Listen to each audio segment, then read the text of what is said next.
ഇവിടെ പുത്തൻകാട് അംശം ദേശത്ത് മൂത്താരുകുന്നിൽ ആചരിച്ചു വരുന്ന പ്രധാന ദേവതയാണ് അല്ലേ? അങ്ങനെ അധ്യായം തിഷ്ഠത് സാഞ്ചല്യം. എല്ലാവരും നന്നായി പ്രാർത്ഥിക്കും.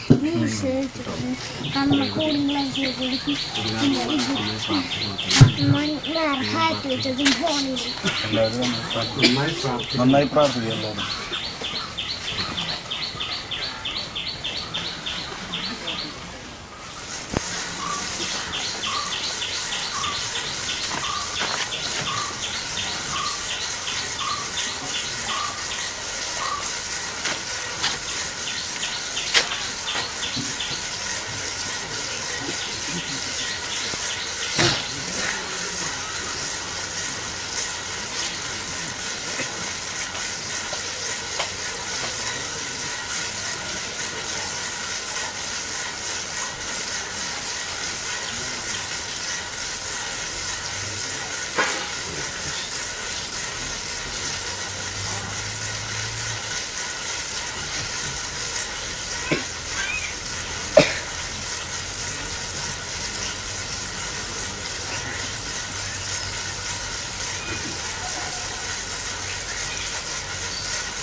Thank you.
നരഗൗരി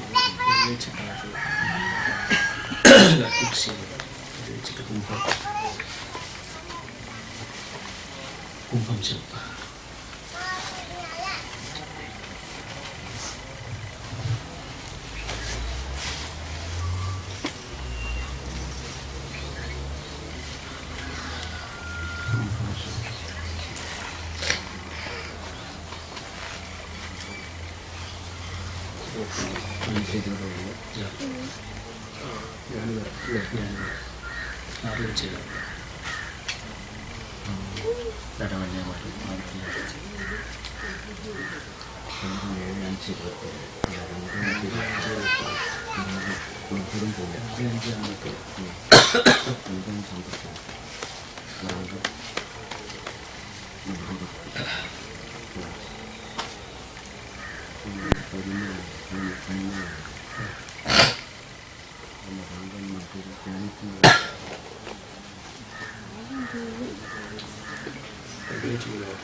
കല്ലില് 22 ജ്ഞാനനിര 6-7 ഇടവയില്ലേ നഗരം നഗരത്തിൽ 6-7 കർക്കിടകത്തിൽ കർക്കിടകത്തിൽ 6 അല്ലല്ല 6 5-3 ധനുവില്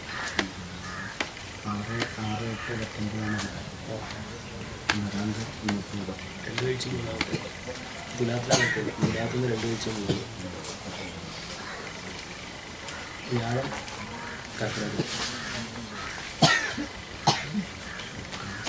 ശുക്രൻ 2 വീഴ്ച, ശനി 2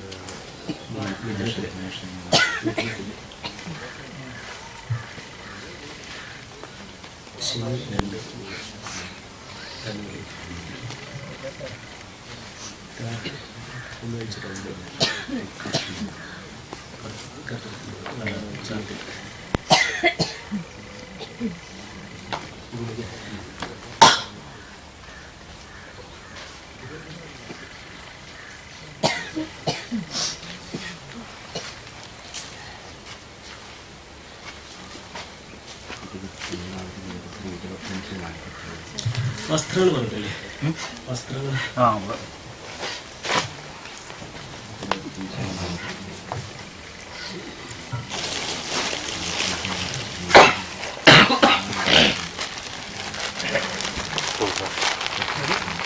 അതിൽ വെറ്റില അടിക്കുന്ന ആളെയോ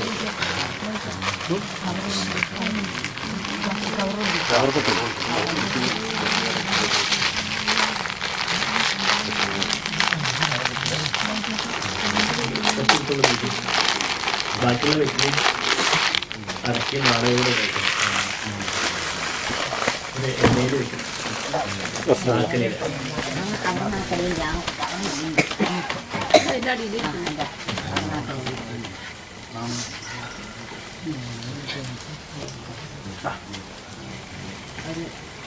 രണ്ട് നാക്കിലേക്ക് വെക്കും.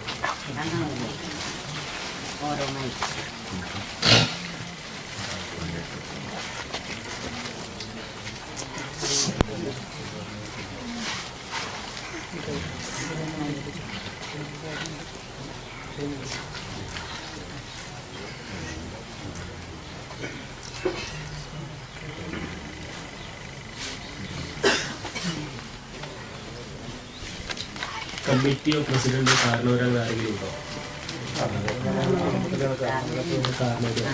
ഷർട്ടും വാങ്ങിക്കണം. ഇവിടെ വെച്ചു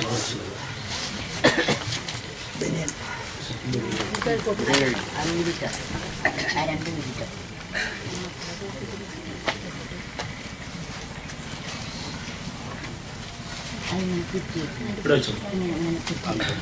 ഈ നാക്കിലും കൂട്ടുതിരിച്ച് നാക്ക് വെച്ച്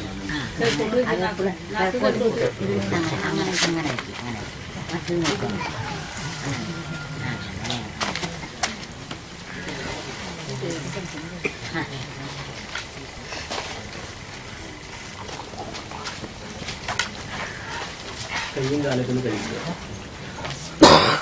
കാലുമുഖം കഴുകാന്നാ പറയാ.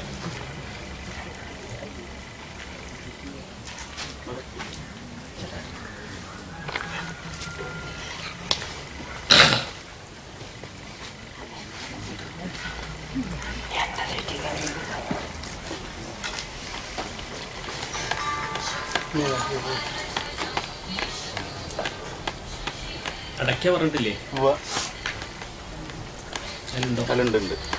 ഇങ്ങോട്ട് വെച്ചു, ഇങ്ങോട്ട് വെച്ചു. അതിനും ഒരു നാണയം കിട്ടും.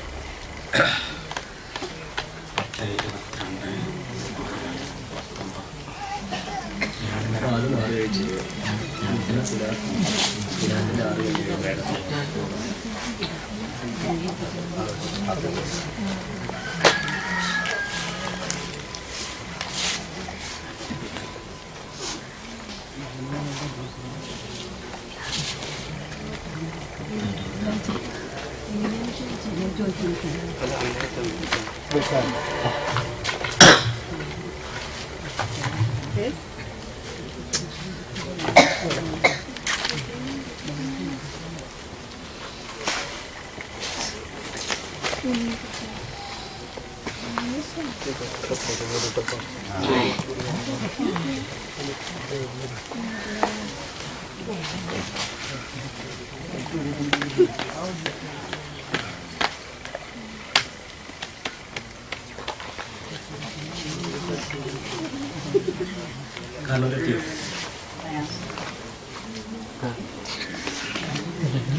എന്നിട്ട് വന്നിട്ട് ആദ്യം ആ മുണ്ടും വെറ്റിനെയും കൂടെ എടുത്തിട്ട് ദേവന് കൊടുക്കുക.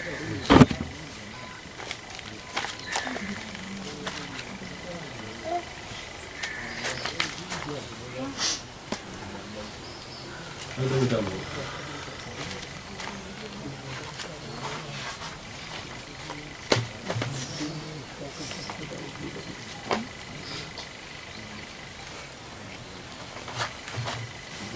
അടിയ വീട്ടിൽ സ്വീകരിച്ചു വീട്ടിൽ സ്വീകരിച്ചു ആ വെറ്റിലെടുക്കുക. അത് ഇഷ്ടമുള്ളത്ര എടുക്കുക. ഇഷ്ടമുള്ളത്ര വെറ്റിലെടുക്കുക. മുഴുവൻ വെറ്റിലെടുക്കണ്ട, ഇഷ്ടമുള്ളത്ര വെറ്റിലെടുക്കുക. അതൊരു 20ഓളം ഉണ്ടാവണം.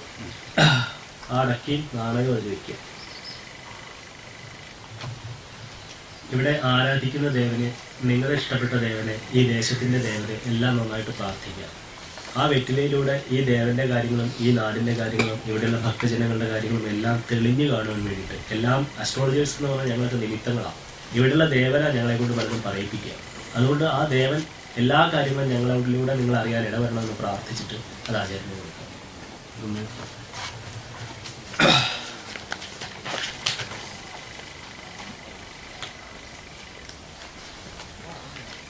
എവിടെയെങ്കിലും ഒന്ന് തൊടുക, എന്തെങ്കിലും ഒന്ന് പറയാം, എന്തെങ്കിലും ഒരു വാചകം പറയാം. ഈ ദേവന്റെ അത്രയുള്ളൂ. കാര്യങ്ങൾ നിങ്ങൾക്ക് വൃത്തായിട്ട് ബോധ്യാക്കി തരാം. എന്താ വെച്ചാൽ മുട്ടിൽ തൊട്ടെടുക്കണം, നെഞ്ചത്ത് തൊട്ടെടുക്കണം.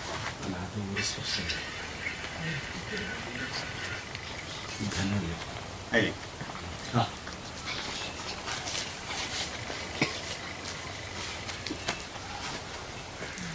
കിഞ്ചിത് അത് കഴിഞ്ഞിട്ടല്ല.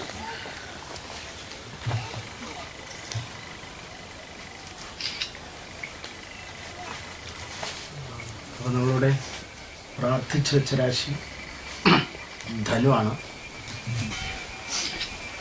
ലഗ്നശുദ്ധി അവിടെ ചന്ദ്രൻ്റെയും ബുധൻ്റെയും ശനിയുടെയും നവാംശകൾ. 2ാം ഭാവശുദ്ധി 3ാം ഭാവത്തിൽ ഗുളികൻ, അവിടെ ലഗ്നാംശവും കേതുവിൻ്റെ നവാംശകം. 4ാം ഭാവശുദ്ധി 5ാം ഭാവത്തെങ്കിൽ ഗുളികൻ്റെ നവാംശകം, ഗ്രഹസ്ഥിതിയിൽ ആരുമില്ല. 6ാം ഭാവത്തെങ്കിൽ ബുധൻ കേതു, 7ാം ഭാവത്തിൽ ചന്ദ്രൻ, അവിടെ ശുക്രൻ്റെ നവാംശകം. 8ാം ഭാവം ശുദ്ധി, അവിടെ സൂര്യൻ വ്യാഴത്തിൻ്റെ നവാംശകം. 9ാം ഭാവത്തിൽ ശുക്രൻ, അവിടെ രാഹുവിൻ്റെ നവാംശകം. 10ാം ഭാവത്തിൽ സൂര്യൻ, ഇവിടെ ചൊവ്വയുടെ നവാംശകം. 11ാം ഭാവത്തിൽ ബുധൻ ശനി, 12ാം ഭാവത്തിൽ ചൊവ്വ രാഹു, അവിടെ ഉദയലഗ്നം. ഇങ്ങനെയാണ് ഗ്രഹസ്ഥിത്യംശങ്ങൾ. അപ്പോൾ ഒരു ദേവൻ്റെ പ്രശ്നത്തിന് ഏതൊരു കാര്യത്തിലും ഈശ്വരൻ്റെ കടാക്ഷം വേണമെന്ന് പറഞ്ഞിട്ടുണ്ട്. അവിടെ ധനുരാശി ആയതുകൊണ്ട് വ്യാഴം മാറിലാണ്. അപ്പം ധനു ഒരു യുദ്ധരാശിയാണ്. ആരാമസേന ഗൃഹയുദ്ധഭൂമി. അപ്പോൾ ഒരു യുദ്ധരാശി ആയതുകൊണ്ട് ഒരു യുദ്ധത്തിൻ്റെ പ്രതീതിയാണ് ഇവിടെ ചാപരാശിയുടെ സിമ്പൽ, അമ്പുമില്ലാണ്. അപ്പോൾ യുദ്ധരാശിയെ കുറിച്ച് പ്രദാനം ചെയ്യുന്നു. ആ ലഗ്നാധിപതി വ്യാഴം 6 നിൽക്കുന്നു.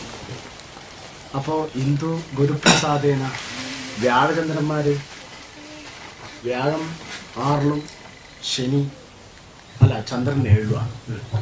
അപ്പോൾ നമ്മുടെ സർവേശ്വരാണാം ദിഷണേ സേത്യം സാന്നിധ്യമസ്മാ ദിഷണേനുകൂലേ പ്രായോനുകൂല സകലാച്ച ദേവ. അപ്പം അങ്ങനെ വന്നു കഴിഞ്ഞാൽ വ്യാഴത്തിൻ്റെ സർവേശ്വരകാരകത്വം വെച്ചിരിക്കുന്ന വ്യാഴത്തിൻ്റെ അനിഷ്ടസ്ഥിതിയാണ് നമുക്കിവിടെ കാണുന്നത്.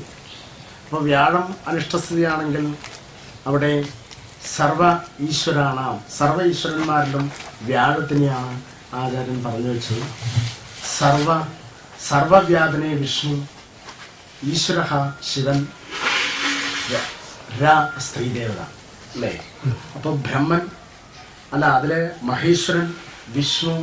അപ്പോൾ ശൈവവും വൈഷ്ണവും ശാക്തയും ഈ ഒരു വിഷയത്തിൽ വന്നിട്ടുണ്ട്.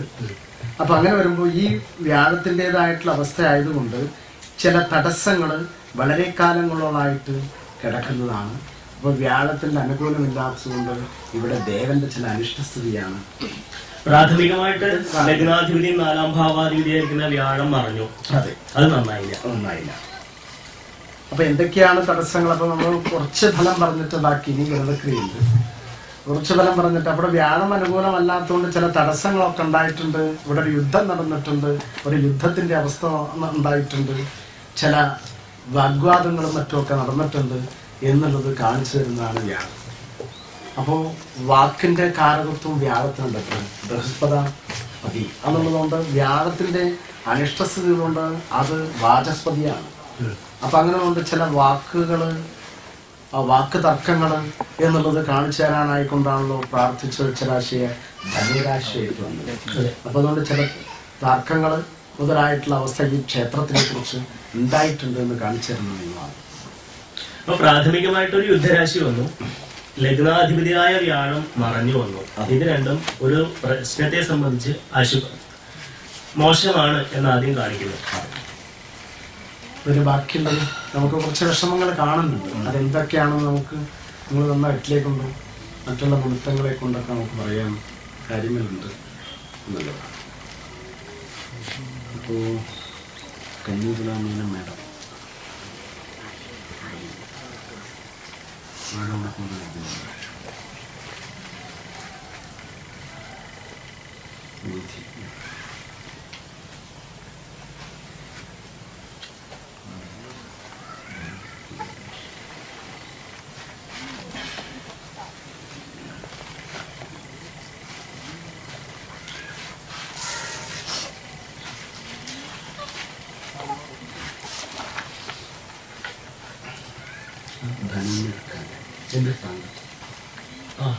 ആദ്യം ഇവിടെ നൈസർഗികമായിട്ട് നോക്കുന്നില്ല, പിന്നെ ക്രിയേഷൻ അല്ലേ.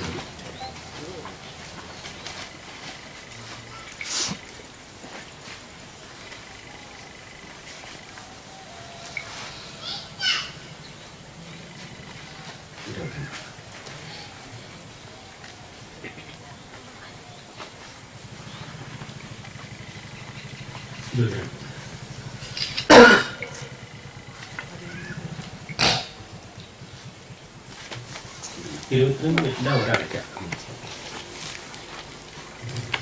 എന്ത് അടക്കിച്ചിട്ടുള്ള രീതിയാണ് വഴികളൊക്കെ.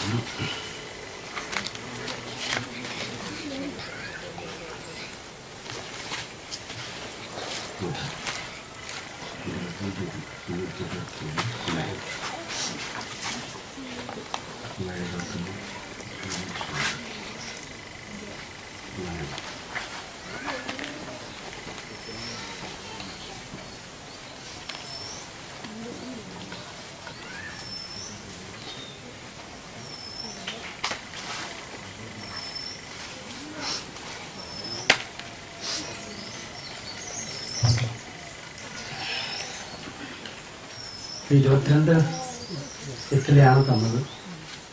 താംബൂല സംഖ്യ ദ്വിഗണാം ശരഗ്ന സൈകാം ഹരേൽ സപ്തമി അത്ര സൃഷ്ടൈഹി. അപ്പോൾ നമ്മൾ താംബൂല സംഖ്യ 22-നെ 2 കൊണ്ട് ഗുണിച്ച് 5 കൊണ്ട് ഗുണിച്ച് 1 കൂട്ടി 7 ഹരിച്ചാൽ ശിഷ്ടം 4ആണ്. അപ്പോൾ 4 1 വന്നാൽ സൂര്യൻ, 2 വന്നാൽ ചന്ദ്രൻ, 3 വന്നാൽ ചൊവ്വ, 4 വന്നാൽ ബുധൻ. അപ്പൊ ദേവത ബുധനാണ്.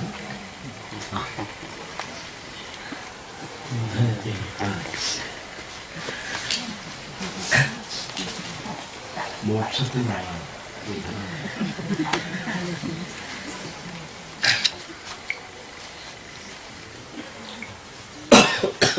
അപ്പോ ബുധനായതുകൊണ്ട് ഗ്രഹോദയെ എത്ര ലഗ്നരാശി, അപ്പോൾ ബുധൻ ഏത് രാശിയിൽ ഉദിച്ചു നോക്കുന്നുവോ ആ രാശി താമ്പൂലാരൂഢാണ്. അപ്പോൾ തുലാം രാശിയാണ്. അവിടെയും വ്യാഴം അഷ്ടമത്തിലാണ്.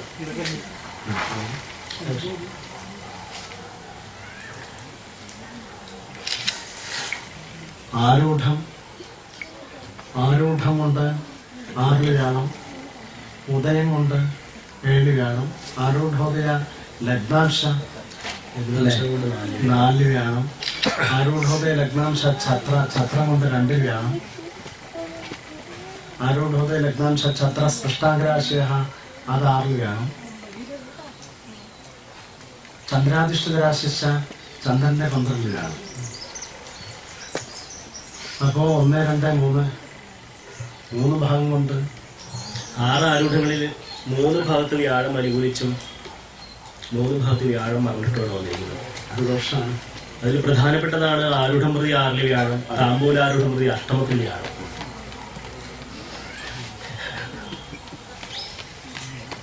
അപ്പോ പകുതി 6 ആരൂഢങ്ങളെ കൊണ്ട് ആരൂഢ ഉദയ ലഗ്നാംശ ഛത്ര സ്പൃഷ്ടാംഗരാശയ ചന്ദ്രാധിഷ്ഠിത. അപ്പോൾ ഈ 6 ആരൂഢങ്ങളെ നമ്മൾ നോക്കുമ്പോൾ 3 ഭാഗത്തെങ്കിലും വ്യാഴം ഇഷ്ടസ്ഥിതിയും 3 ഭാഗത്തെങ്കിലും വ്യാഴം അനിഷ്ടസ്ഥിതിയാണ്. അപ്പം പകുതിയോളം വന്നു കഴിഞ്ഞാൽ അത് ദോഷത്തിലേക്ക് പറയണമെന്നാണ്. ഭൂരിപക്ഷമല്ല, കാരണം ഒപ്പത്തിനൊപ്പം നിൽക്കുന്നു. അപ്പം അത് ദോഷത്തിലേക്കാണ് പറയേണ്ടത്. അപ്പം അങ്ങനെയുള്ളതായിട്ടുള്ളൊരവസ്ഥയാണ്. അപ്പോൾ 22 വെറ്റില തരാൻ കാരണക്കാരൻ ബുധനാണ്. ആ ബുധൻ ഇവിടെ, ആ ബുധനാണല്ലോ കാണിച്ചു തന്നതായിട്ടുള്ള രാശി. അപ്പൊ ബുധന്റേതായിട്ടുള്ള അവസ്ഥ, ബുധൻ തുലാരാശിയിൽ നിൽക്കുന്നു. അതെ, അവിടെ ഉച്ചത്തിൽ നിൽക്കുന്ന ഒരു ശരീര യോഗം വന്നിരിക്കും.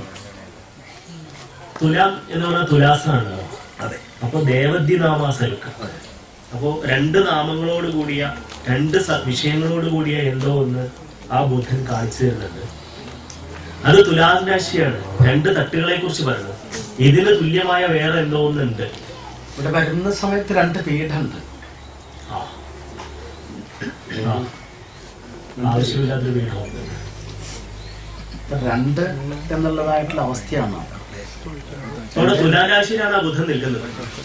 തുലാം 2 തട്ടുകളാ, 2 വിഷയങ്ങളാ. ഒന്നിന് തുല്യമായ മറ്റെന്തോ ഒന്ന്, അതിനെയാണ് തുലാം സൂചിപ്പിക്കുന്നത്. അതെ, ആ രാശിയിലാണ് ബുധൻ നിൽക്കുന്നത്. ഞാൻ തൃശ്ശൂരില്ല. വൈകും പറയാൻ പറ്റില്ല. ബാക്കി വെക്കൂ. ഉണ്ടാവും ഓഫീസ്.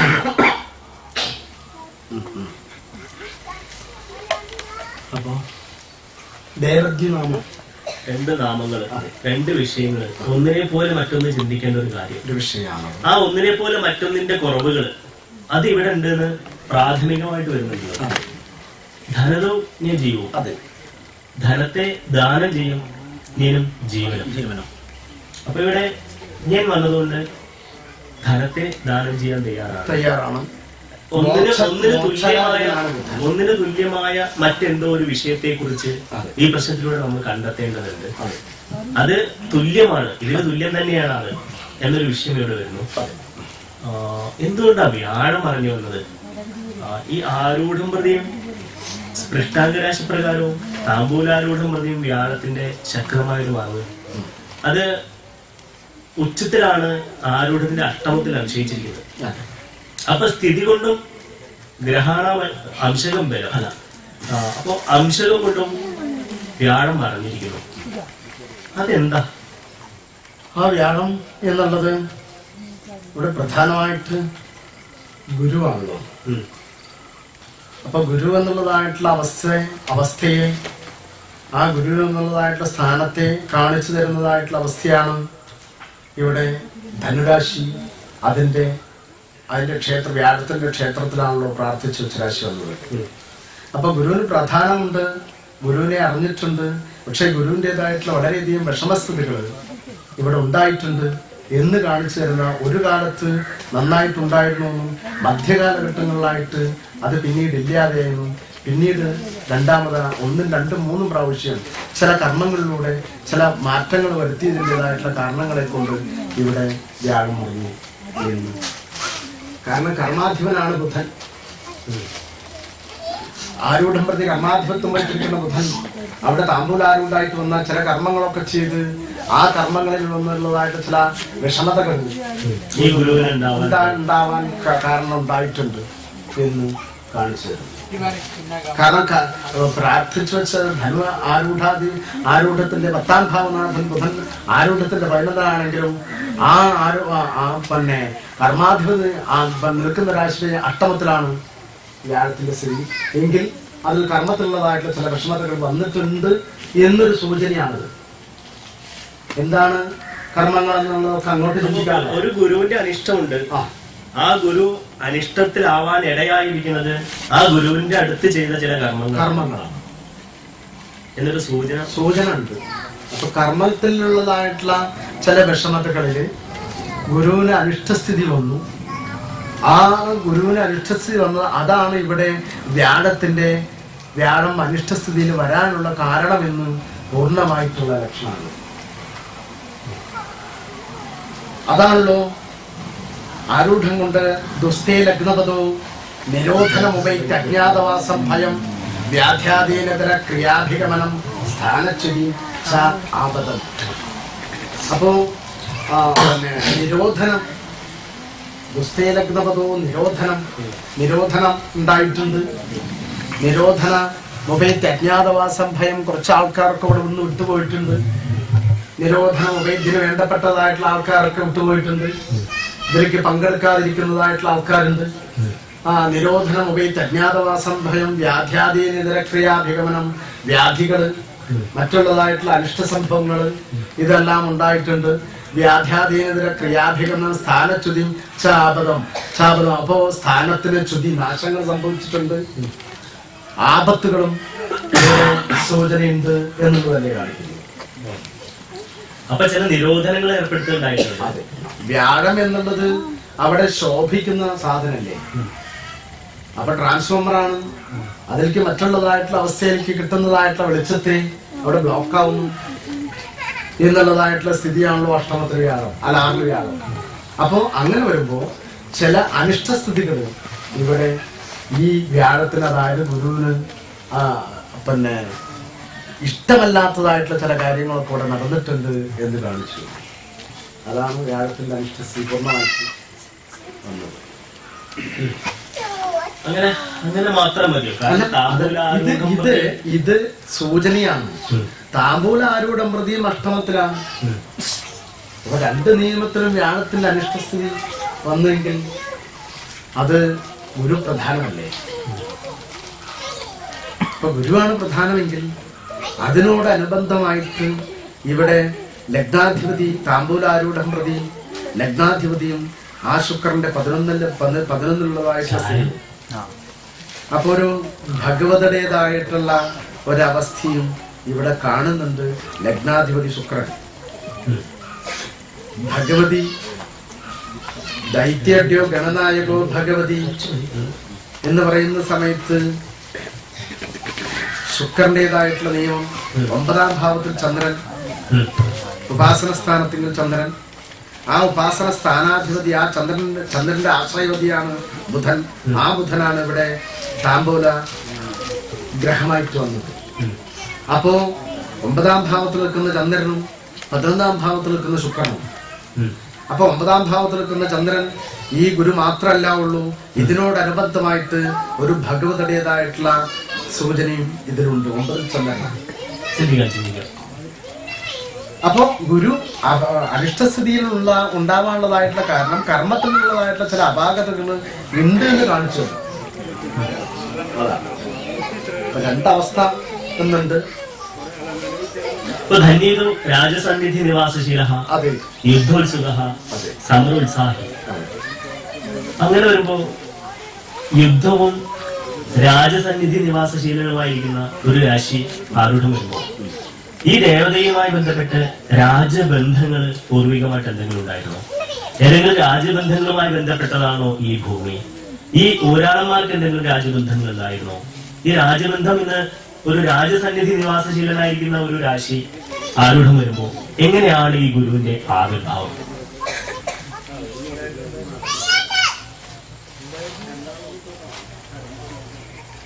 രാജാനോ രവിശീതകവും എന്ന് പറയുന്ന അവസ്ഥയില് 10-ാം ഭാവത്തിൽ സൂര്യന്റേതായിട്ടുള്ള ബന്ധം ആരൂഢം കൊണ്ട് അത് ഇവിടെ താമ്പൂലാരൂഢം പ്രതി 12-ാം ഭാവമായിട്ട് വന്നെങ്കിൽ ഇവിടെ പൂർണ്ണമായിട്ട് ഒരു രാജ്യവുമായിട്ട് അധികാരികളുമായിട്ട് ആ അധികാരമുള്ളതായിട്ടുള്ള അവസ്ഥയിൽ വന്നതാണ്.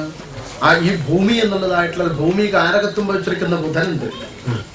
അപ്പോ ഒരു രാജ്യ അധികാരികളുമായിട്ട് ബന്ധമുള്ളതായിട്ടുള്ള ഭൂമിയാണെന്ന് കാണിച്ചു തരുന്നു. ഇത് മറ്റൊരു ഭാഗത്ത് നിന്ന് വന്നതാണെന്ന് കാണിച്ചു തരുന്നു. അപ്പോ ഇതിന്റെ അടിസ്ഥാനം എന്നുള്ളത് തുലാൻ രാശി ചരിച്ചിരിക്കുന്നതായിട്ടുള്ള അവസ്ഥ. അപ്പൊ മറ്റൊരു ഭാഗത്തുനിന്ന് ഈ സ്ഥലത്തിലേക്ക് എത്തിയെന്നും ഇതിനോടനുബന്ധമായിട്ട് ഇവിടെ പൂർണ്ണമായിട്ട് ഈ ഗുരു ആണ് പ്രധാനം, ഇതിന്റെ ഉപാസന സ്ഥാനത്തിലാണ് ചന്ദ്രൻ നിൽക്കുന്നതെങ്കിൽ ഈ ഇതിനോടനുബന്ധമായിട്ട് ഒരു ഭഗവതി ഉണ്ടെന്നും ഈ മറ്റൊരു ഭാഗത്തുനിന്ന് വന്നതാണെന്നും കാണിച്ചു തരുന്നതായിട്ടുള്ള നിയമമാണിത്. അത് ഈ ഗുരു ഈ പ്രധാന ദേവൻ വന്നതാണോ, ഈ ഊരാളന്മാർ വന്നതാണോ, ഇന്നത്തെ ഭൂമിയുടെ ഉടമസ്ഥന്മാർ വന്നതാണോ? അത് ഊരാളന്മാരിലൂടെയാണ് വന്നത്. ഊരാളന്മാര് മറ്റൊരു ദിക്കുന്നു വന്നതാണ്. അപ്പൊ മറ്റൊരു ഭാഗത്തുനിന്ന് വന്നു എന്ന് കാണിച്ചു തരുന്നതായിട്ടുള്ള നിയമമുണ്ട്. അപ്പോ ഇവിടെ ഉള്ളതല്ല, മറ്റൊരു ദേശത്തുനിന്ന് ഈ ദേശത്തിലേക്ക് വളരെ കാലം മുമ്പ് വന്നതാണ്. അപ്പൊ അതാണല്ലോ 2 സ്ഥാനം എന്നുള്ളത്. ഇപ്പൊ 2 സ്ഥാനം എന്നുള്ളതുണ്ട്. അപ്പൊ മറ്റൊരു ഭാഗത്തുനിന്ന് വന്നു എന്ന് കാണിച്ചു തരുന്നു.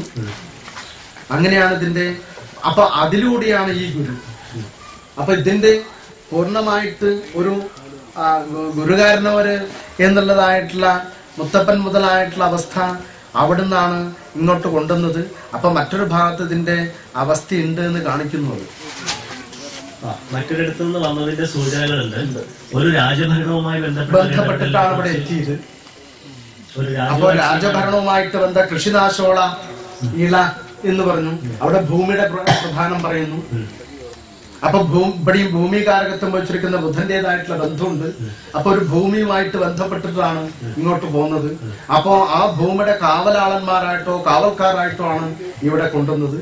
അവരുടെ സംരക്ഷണത്തിന് വേണ്ടിയിട്ടാണ് ഈ ഭാഗത്തേക്ക് എത്തിയത്. അപ്പൊ ഇതിനൊരു അധികാരി പൂർണ്ണമായിട്ട് മുമ്പുണ്ടായിരുന്നു. അവരെ രക്ഷിക്കാനായിക്കൊണ്ട് ഇവിടെ എത്തിയിരുന്നു. അവർക്ക് വിധിച്ചു കൊടുത്തു. അങ്ങനെ ഒരു അവസ്ഥ ഇവിടെ പൂർണ്ണമായിട്ട്. അപ്പൊ മറ്റൊരു ദേശത്ത് ഇവിടെ എത്തിയ അറിയോ ഇതിനെ പറ്റി എല്ലാവർക്കും? അറിയില്ല. പറഞ്ഞതൊക്കെ ഏകദേശം ശരിയായിട്ട് അനുഭവത്തിലുള്ളത്.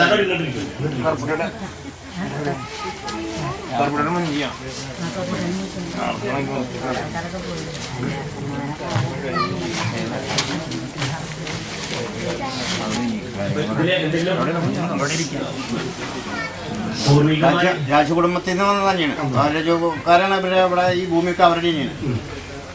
അവരാണ് പിന്നെ ഞങ്ങൾക്ക് ഇവിടെയുള്ള ദേശത്തിലുള്ള ആൾക്കാർക്ക് ആ റൂട്ട് കറക്റ്റാണ്. അപ്പോ പിന്നെ എന്താണ് ഒരു ദേവദ്വിനാമാസർക്ക്? ഒരു രണ്ടെന്നുള്ളൊരവസ്ഥ, ഒന്നിന് തുല്യമായ മറ്റൊരു വിഷയത്തെ കുറിച്ച് ഒരവസ്ഥ. ആ തുല്യത ഇല്ലാത്തത് ഇവിടെ ഒരു കുറവായിട്ട് വരുന്നു. ധനതോജ്ഞ ജീവം എന്ന് പറഞ്ഞിരിക്കുന്നു. സാന്നിധ്യത്തെ കുറിച്ച് ചിന്തിക്കേണ്ട ഭാഗത്ത് ഉച്ചത്തിൽ നിൽക്കുന്ന ശനി വന്നിരിക്കുന്നു. അപ്പോ ഒരു ശനി പൂർണ്ണ ബലവാനായി ഉച്ചത്തിൽ ലഘുത്തിൽ നിൽക്കുകയും ഒരു തുല്യമായ മറ്റൊരു സാധനത്തെ കുറിച്ച് ചിന്തിക്കേണ്ടതുണ്ട് എന്ന് പറയുന്ന ഒരു രാശി ലക്ഷ്മകഥയിൽ, താമ്പൂലം ലക്ഷ്മകഥയിൽ. അപ്പൊ ആ ഒരു ലക്ഷണത്തിലേക്ക് വരുമ്പോ ഒരു രണ്ടിനെ കുറിച്ച് ചിന്തിക്കേണ്ട പറയില് ഒരു വിഷയം വരുന്നുണ്ട്. അപ്പോ അത് ഈ ദേവന്റെ എന്തെങ്കിലും ഒരു അടിസ്ഥാനമാണോ? ഇങ്ങനൊരു ഒരു ദീക്ഷിതൻ ഉണ്ടാവാനിടയായ ചില ശക്തി സവിശേഷതകളാണോ? എന്തായിരിക്കും അതിനെ കുറിച്ച് പറയുന്നത്? അല്ല, അത് ഇവിടെ ശനിയാണല്ലോ. ആ ശനി എന്നുള്ളത് പ്രേതകാരകനാണ്. അതിനോടനുബന്ധമായിട്ട് ആ പ്രേതകാരകത്വം വഹിച്ചിരിക്കുന്ന ശനി അയാളുടെ ഉപാസന സ്ഥാനത്തിലാണല്ലോ ചന്ദ്രൻ നിൽക്കുന്നത്. അത് ഭഗവതിയാണ്.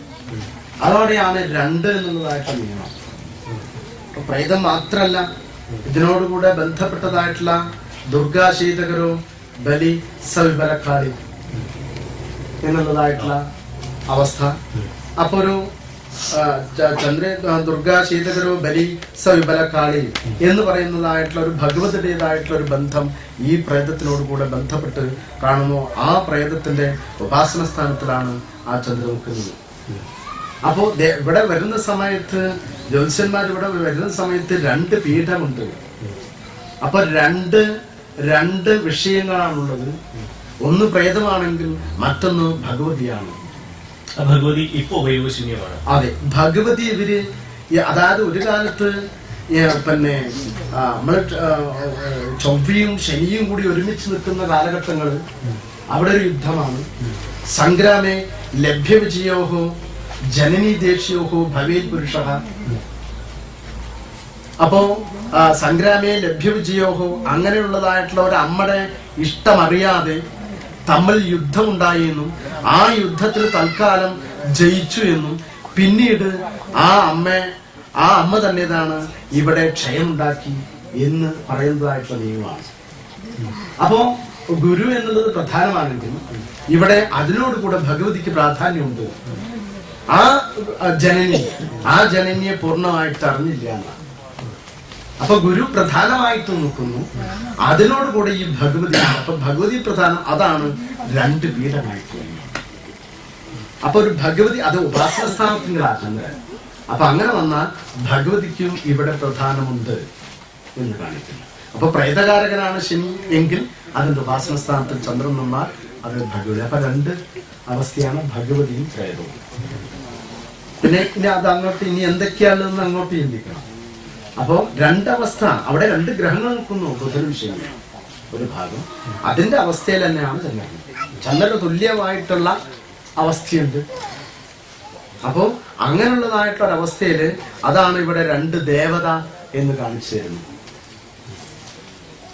രണ്ട് ദേവത, രണ്ടോളം ദേവത എന്നാണ്. അപ്പൊ രണ്ടിലധികം വരണ്ടേ.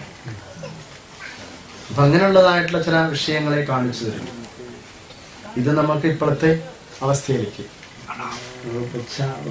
വന്നതായിട്ടുള്ള സമയങ്ങളിൽ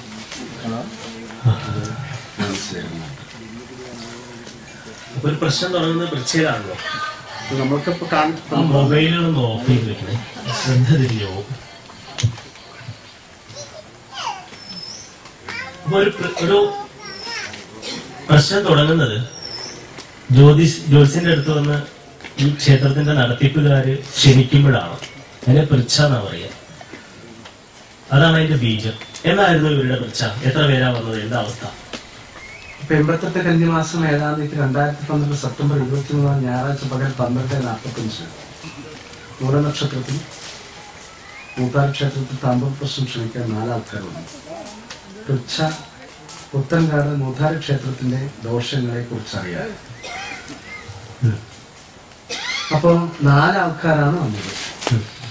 നീലയിൽ വെള്ള വര ഷർട്ട് ഒരാള്, കാവലുമുണ്ട്, കാപ്പി കളർ ഷർട്ട്, വെള്ളമുണ്ട്, കറുപ്പ് പാന്റ്, വെള്ള ഷർട്ട്, വെള്ളമുണ്ട്, റോസ് കളർ ഷർട്ട്. അപ്പൊ ഓക്കെ, ഇവിടെ നീലയിൽ വെള്ളമുണ്ട്. അപ്പൊ നീലയ്ക്ക് പ്രാധാന്യമുണ്ട്. നീലവാസ. അപ്പൊ 4 സാന്നിധ്യം പൂർണ്ണമായിട്ടുണ്ട് എന്ന് കാണിക്കണം. അപ്പോ ആരാ പൃച്ഛിച്ച്? അയാൾക്ക് എന്തെങ്കിലും പ്രത്യേകത ഉണ്ടോ? കൂടുതലുള്ള ആൾക്ക് എന്തെങ്കിലും പ്രത്യേകത ഉണ്ടോ? അല്ല, അയാളെ പിന്നെ അയാൾ വിഷയങ്ങളൊന്നുമില്ല. കാരണം ഇത് പുത്തൻകാട് മൂത്താര ക്ഷേത്രത്തിന്റെ ദോഷങ്ങൾ അറിയാനായിക്കൊണ്ടാണ് ഇതാണ് പൃച്ഛ ഉണ്ടായത്. പ്രശ്നം ക്ഷണിച്ചോ? ആദ്യ ക്ഷണം ഉണ്ടായി ഒന്ന് അല്ലേ? അയാൾ ക്ഷണിച്ചു.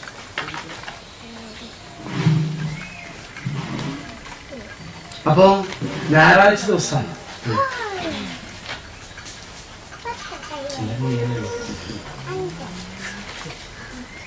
വാമശരം, ഞായറാഴ്ച വാമശരം 4 പേര് വന്നു. അപ്പൊ പ്രധാനപ്പെട്ട ആൾ ക്ഷണിക്കുമ്പോ അയാളുടെ ഷർട്ടിൽ വെള്ളയിൽ നീല വർണ്ണം ഉണ്ടായില്ലേ? റോസ് കളർ ഷർട്ട്, നീലയിൽ വെള്ള വര ഷർട്ട്, നീല കളറില് വെള്ള വര. അപ്പൊ അതവിടെ ദുഃഖത്തെ കൊണ്ടാണ്. ഭാനു വപുർവേദന എന്ന് വാമശ്രത്തിൽ വന്നില്ല. അപ്പോ വപുർവേദന എന്ന് വന്നു. അപ്പൊ അതുകൊണ്ട് ദുഃഖത്തെ പ്രദാനം ചെയ്യുന്നു. ഒരു ദുഃഖമുണ്ട് എന്ന് കാണിച്ചു.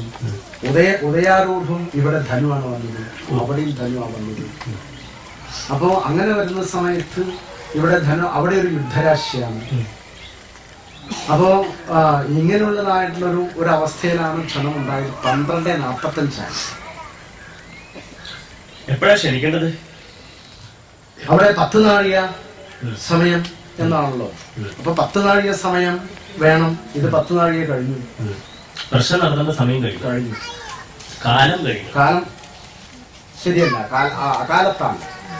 ഇപ്പൊ കുറച്ചു കാലം മുമ്പ് പ്രശ്നം നടത്തേണ്ടതായിരുന്നു എവിടെയെന്നാണ് കുറച്ച് വൈകിയത് കൊണ്ട് പറയുന്നത്.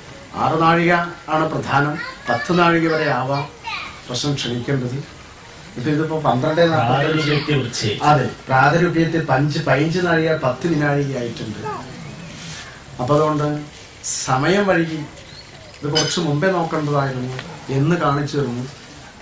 അപ്പൊ പ്രാതരുപ്യത്തെ കുറിച്ച് പ്രാതഃ ദിനമധ്യസ്യ എന്നാണ്. അപ്പൊ അതുകൊണ്ട്